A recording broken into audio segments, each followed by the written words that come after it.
Buenas tardes, hoy nos reunimos con el profesor Alex Álvarez para hablar sobre un tema fundamental en la lucha contra el cambio climático. Las infraestructuras resilientes son la clave para el cambio climático. En esta entrevista buscamos profundizar en la importancia de desarrollar infraestructuras que puedan resistir y adaptarse a los cambios climáticos, y cómo esto puede ser un factor clave para garantizar la seguridad y el bienestar de nuestras comunidades. Profesor, gracias por compartirnos su experiencia con nosotros hoy. Muchísimas gracias por invitarnos. Bueno, la primera pregunta es, para usted, ¿cómo definiría lo que es una infraestructura resiliente frente al cambio climático? Pues yo creo que es una estructura o una infraestructura que se pueda adaptar a las condiciones diferenciales, cambiantes, retadoras del cambio climático. Creo que es infraestructura que no está diseñada de forma convencional, en la cual tenemos todas las variables controladas, tenemos unas lógicas claras de diseño, sino que tenemos unas incertidumbres con las cuales hay que lidiar, porque el cambio climático no termina de asentarse, no es una cosa que tengamos definida completamente. Yo no creo que tengamos, por ejemplo, en este momento claro las temperaturas, cómo van a cambiar, las precipitaciones, cómo van a cambiar, eso cómo va a afectar la infraestructura civil. Así que hay una cantidad de variables que empiezan a interactuar, Sí, claro. que hacen complejo la comprensión de ingeniería del impacto de ello.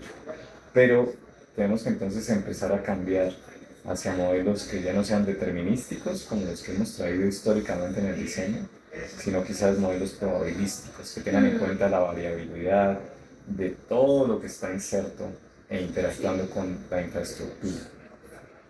Bueno, la segunda pregunta es, ¿qué características estructurales, materiales y de gestión del riesgo deben considerarse en una infraestructura para que responda adecuadamente a los fenómenos climáticos extremos? Pues eso depende ampliamente de qué infraestructura estás diseñando, porque seguramente si tú piensas la respuesta a esa pregunta en una presa, es diferente a si lo piensas en una carretera y puede ser diferente si lo piensas en un alcantarillado o en un acueducto. Entonces ahí cada línea de la ingeniería civil va especializando su quehacer. Pero si lo pienso en lo que nosotros trabajamos desde el punto de vista de geotecnia, suelos, la interacción de las estructuras con los suelos, pues definitivamente lo primero que tenemos que pensar es cómo son a largo plazo los fenómenos climáticos, porque el clima interactúa con el suelo y modifica las respuestas de los suelos. El clima interactúa con todo lo que son los materiales ligados, cementos asfálticos, con concretos hidráulicos, concretos asfálticos, y cambia la respuesta. Entonces les doy un ejemplo, digamos, básico. Los concretos asfálticos, esos que uno ve en las vías color negro, ¿cierto? En la 27, en la calle 56, etcétera. Esos concretos son cambiantes ante la temperatura. Su respuesta mecánica se modifica con la temperatura. Entonces, si yo diseño pensando que tengo una temperatura, ejemplo, 25 grados ambiente, pero ella realmente se mueve hacia los 28, 29, si yo diseño con esas lógicas, es posible que me esté equivocando en los espesores. Entonces, nuestro reto actual es entender cómo se van a mover las variables climáticas. Dos, cómo va a afectar eso a los materiales. Y tres, cómo van a responder las obras de infraestructura. Todo esa es la lógica que se está moviendo. Bueno, profe, la tercera pregunta es, ¿cómo puede la ingeniería civil contribuir a que las infraestructuras sean no solo resistentes, sino también adaptativas ante escenarios de variabilidad y cambio climático?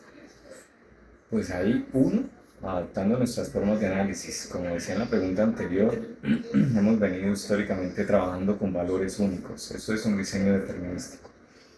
Pero yo creo que a futuro nos va a tocar abrirnos y pensar en un campo de análisis de probabilidad, diseño por probabilidad. Creo que ese es el cambio más importante. No es la costumbre en la ingeniería civil, no es el enfoque habitual en la ingeniería civil. Quizás las obras más grandes ya están ahí, pero las obras del día a día no están ahí. No se hacen así, no se diseñan así, no se conciben así. Creo que ese es un cambio gigantesco que la ingeniería civil va a tener que adoptar.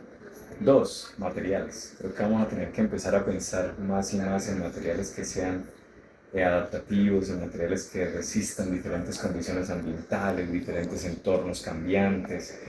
Ahí hay dos líneas grandes: materiales, nuevos materiales, y nuevos métodos de análisis. Por allí la ingeniería civil puede contribuir y adaptarse hacia las nuevas lógicas que impone el cambio climático y todo este aspecto de infraestructura sostenible y demás. La última pregunta sobre el cambio climático es, desde su perspectiva como profesional en el ámbito de la ingeniería civil, ¿ha observado un incremento en la frecuencia o intensidad de eventos climáticos extremos como inundaciones, sequías u olas de calor en los últimos años? En este caso afirmativo, ¿cómo han afectado estos fenómenos el desempeño o durabilidad de las infraestructuras existentes? Pues eso es difícil porque es una percepción, ¿no? Y entonces es lo que tú recuerdas. Llovía más el año pasado que hace 10 años, era más caliente el 2015 que el 2005.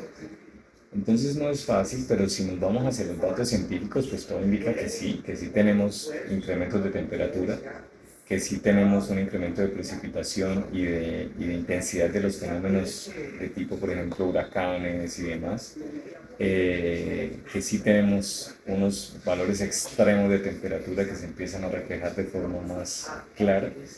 Entonces, los datos científicos lo sugieren. Hay alas políticas del mundo que dicen que eso no es cierto. Estados Unidos de Norteamérica, el presidente Bolsonaro en Brasil, antes de Lula, también decía que el cambio climático era una cosa que era un invento de algunos sectores de los ambientalistas, algunas personas que pues consideran que se está afectando el ambiente, pero en el fondo todo indica que sí tenemos datos suficientes para creer que sí hay un cambio relevante y que ese cambio relevante empieza a afectar la infraestructura, que la afecta sí. Por ejemplo, si tú esperabas diseñar en una Colombia que solíamos pensar bimodal en precipitación, es decir, que se concentraba la frecuencia en dos periodos, la lluvia, la precipitación en dos periodos.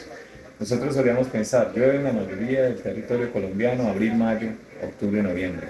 Este año en Bucaramanga llovió todo el año, prácticamente todo el año. Eso no solía ser así. ¿Es un año atípico? ¿Se volverá así Bucaramanga? Pues no lo sé, no sé si alguien lo sepa, pero sí, todo indica que sí tenemos cambios y eso nos afecta. Por ejemplo, en la estabilidad de las obras de ingeniería tipo obras viales. Nosotros tenemos que hacer cortes, eso se llaman taludes, para abrir, por ejemplo, una carretera.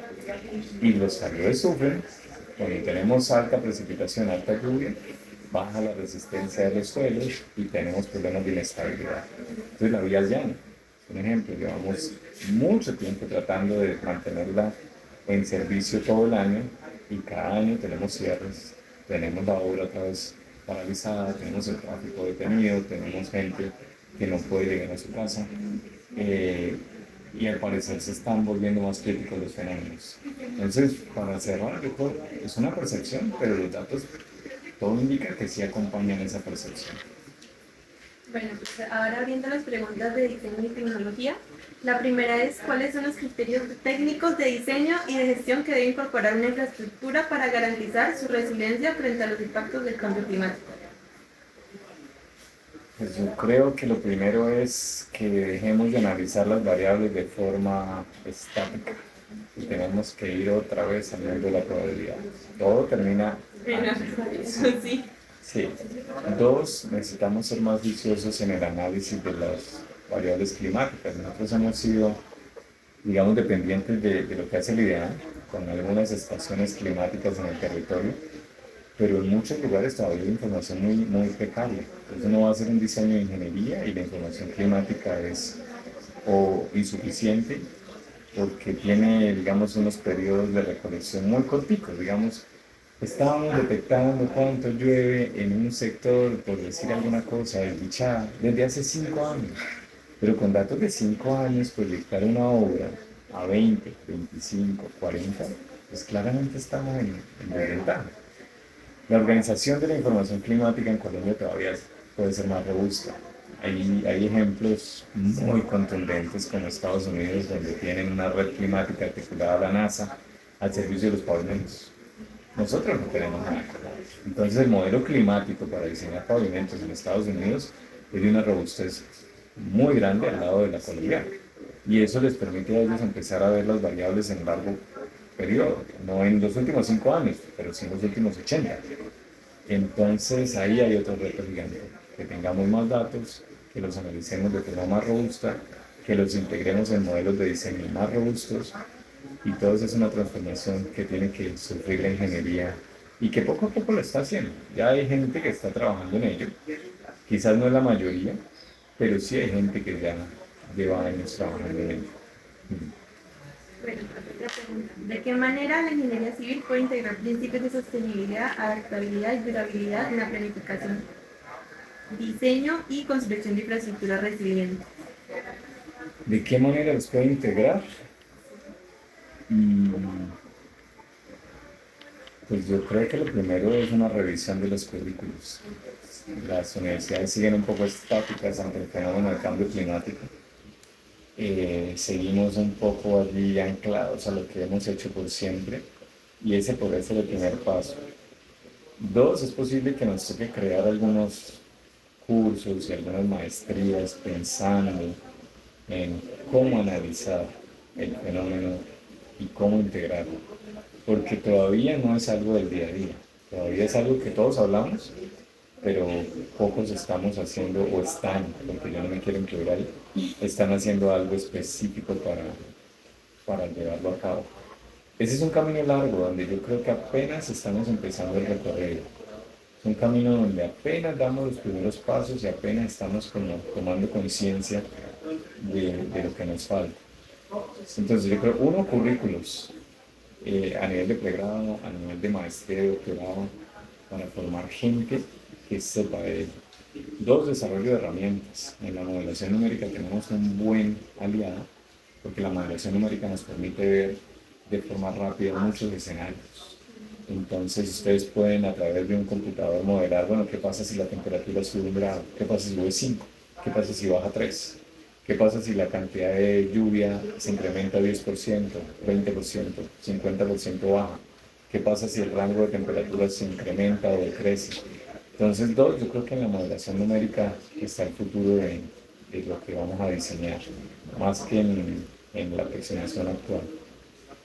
Mm, Tres, yo creo que en los laboratorios toca empezar a pensar en fenómenos y caracterizar para diferentes escenarios climáticos, que es algo que no hemos hecho en Colombia con mucha fortaleza, pero que nos da una oportunidad para entender y mejorar. Yo creo que esas tres cosas podrían ser un punto de partida. Bueno, profe, la última pregunta. ¿Qué rol juega la innovación en el diseño, tecnologías digitales, modelación, simulaciones para anticipar riesgos climáticos? Un poquito de lo que estaba hablando ahorita. Sí, la innovación. Sí. Pues definitivamente con las herramientas que tenemos estamos muy limitados para comprender los efectos del cambio climático sobre la infraestructura. Entonces la innovación juega un rol supremamente importante porque necesitamos dar un paso adelante en modelación. Modelación numérica, como decía hace un momentito, que sea capaz de ver tendencias cuando cambiamos variables de diseño, que sea capaz de ver tendencias cuando cambiamos materiales de diseño, que sea capaz de ver qué pasa cuando nosotros cambiamos el efecto de ciertas variables, ¿cierto? Cambiamos una variable, le damos más peso a una variable que a otra, ¿qué pasa? Entonces yo creo que ahí todo eso es innovación. Eso no es que exista, no es que uno salga y compre ya en la gente que distribuye software, un paquete de software y girando el cheque vuelva, conecte y empiece a hacer. No, todo esto son cosas que se están desarrollando, son cosas que el ser humano empieza a vislumbrar. Veníamos diseñando de una forma, ¿cómo aproximamos esto ahora? Entonces todo eso es innovación. ¿Con qué software lo vamos a hacer? ¿Qué variables va a tener? ¿Con qué vamos a alimentar esas variables de diseño? ¿Cuáles son las variables de salida? Porque no serán seguramente las mismas de los diseños que hemos hecho hasta hoy. Tenemos otras variables de salida. ¿Cómo vamos a integrar la parte de costos y gerencia en ese desarrollo? Eh, yo creo que estamos empezando a ver las cosas de forma más integral. Más integral. Les voy a dar un ejemplo. Hasta hace unos 20 años, yo creo, o 10, no se hablaba de estos sistemas de manejo integral, de manejo de aguas lluvias en las ciudades. Hoy en día lo que hacían los ingenieros era diseñar canales, alcantarillados, sistemas de drenaje. Pero hoy en día hay muchas cosas que se están integrando, por ejemplo, colocar techos verdes, colocar reservorios verdes, colocar pavimentos permeables para que el agua se infiltre en lugar de que corra por la calle. Entonces, todas esas son cosas que empiezan a ser innovación integrada para la solución integrada de los problemas. Nosotros estamos empezando a trabajar con un colega de hidráulica de otra universidad para ver cómo acoplamos ese mundo de ellos de hidráulica con el mundo de los pavimentos que permitan que el agua entre a la estructura, no que fluya sobre la estructura. Y eso está propiciado por los eventos de cambio climático. Es innovación pensando en, bueno, cómo concebimos diferente el pavimento para que además de atender el tráfico vehicular, sea un componente que ayude a resolver el drenaje en la ciudad. Y eso no es lo habitual. Eso es un enfoque nuevo de esta infraestructura, esa calle, esa carretera, esa vía está y no hace nada por el drenaje. ¿Cómo hacemos para que eso se incluya en el sistema? Entonces, la clave, la innovación. La innovación requiere gente, requiere dinero, requiere tiempo y requiere que la gente le apueste con el norte claro. Y eso se logra cuando ustedes llegan a las maestrías, a los doctorados. Básicamente es allí. Pretender que vamos a hacer innovación con estudiantes de pregrado no es la lógica de los países desarrollados. Obviamente se busca el talento desde el pregrado, donde ustedes están en ingeniería civil, pero se cultiva y se desarrollan las ideas a alto nivel en las maestrías y los doctorados. Entonces esta es una invitación indirecta pero muy directa de que su formación no termina aquí, empieza aquí, empieza aquí. Si quieren contribuir en innovación, se pueden pregrados, sí, claro, pero el mundo entero vuelca estas cosas a maestría y doctorado. Muchas gracias, sería todo. Bueno.